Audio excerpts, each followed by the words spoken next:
This is a super easy and delicious, quick pickled roasted golden beet recipe. My favorite go-to side dishes.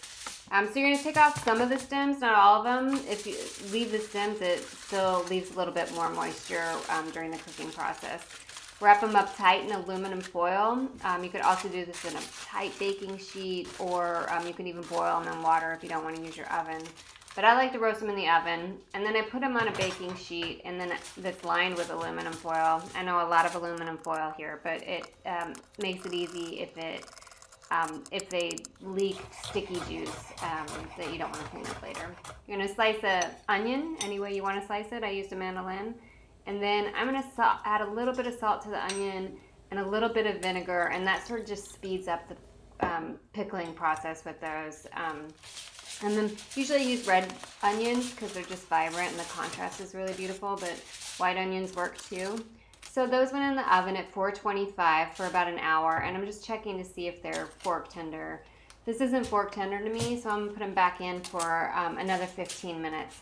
So these have come out, and they're very hot, so let them cool down and then run them under cool water, and the skin will easily come off older beets.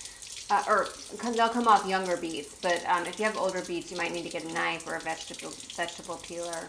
And then the tops you can just take off straight with your hands. They're just easy to come off. You can get any little blemishes later with a knife. Golden beets are great to work with. They're vibrant. They're really sweet. They're not as earthy as red beets, and they also don't stain. So that's super extra bonus. Anyway, slice up your beets and then throw them in with the onions. I like them I just half them, take off any of the blemishes, and then give them quick slices. Throw them in, add a little bit of olive oil, salt and pepper, and vinegar. If you don't like vinegar, leave it out, but the vinegar makes it just a little bit tangier, a little bit sweeter. And that is one of my favorite side dishes. Everybody is so pleasantly surprised. A lot of people say they don't like beets and they eat this dish and completely change their mind. So give this dish a go. You can find the recipe on eatsimple.food.com.